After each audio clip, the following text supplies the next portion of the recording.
Hi అండి అందరికీ. నేనైతే ఇలా సింపుల్గా వినాయకుడి పూజ చేసుకున్నాను. ఇంకా మా పాపే పాలవెల్లికి పసుపు రాసి బొట్లు పెట్టిందనమాట. ఇంకా పీటకు కూడా అదే పసుపు రాసి బొట్లు పెట్టి ఇంకా ముగ్గు కూడా అదే అచ్చులు వేసిందనమాట. ఇంకా నేనైతే పాలవెల్లికి కట్టాననమాట దారాలతోని. ఇంకా నేను కట్టాను. ఒకవైపు అయితే వంట చేస్తున్నాను, మిగతాదంతా అదే సర్దింది. ఇంకా మా బాబు కూడా హాస్టల్ నుంచి వచ్చాడనమాట. వాడు కూడా హెల్ప్ చేశాడు. వాడికి వీడియోలో కనపడడం ఇష్టం ఉండదు కాబట్టి కనిపించలేదు. మా పాపకు కూడా ఇష్టం ఉండదు, కానీ నేను అప్పుడప్పుడు అలా తీసేస్తూ ఉంటాను. అయితే మా పాప అంతా పీటాకి పాలవెల్లి అంతా రెడీ చేసిస్తే నేనైతే పళ్ళు అయితే ఇంకా కట్టేసాను అనమాట.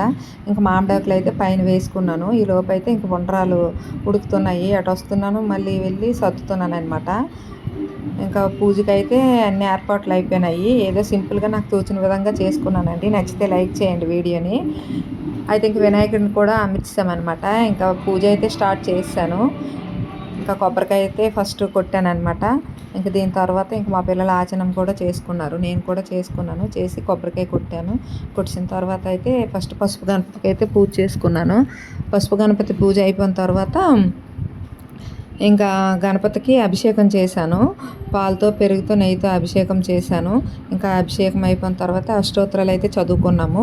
ఇంక మా బాబు అయితే కథ చదివాడు అనమాట.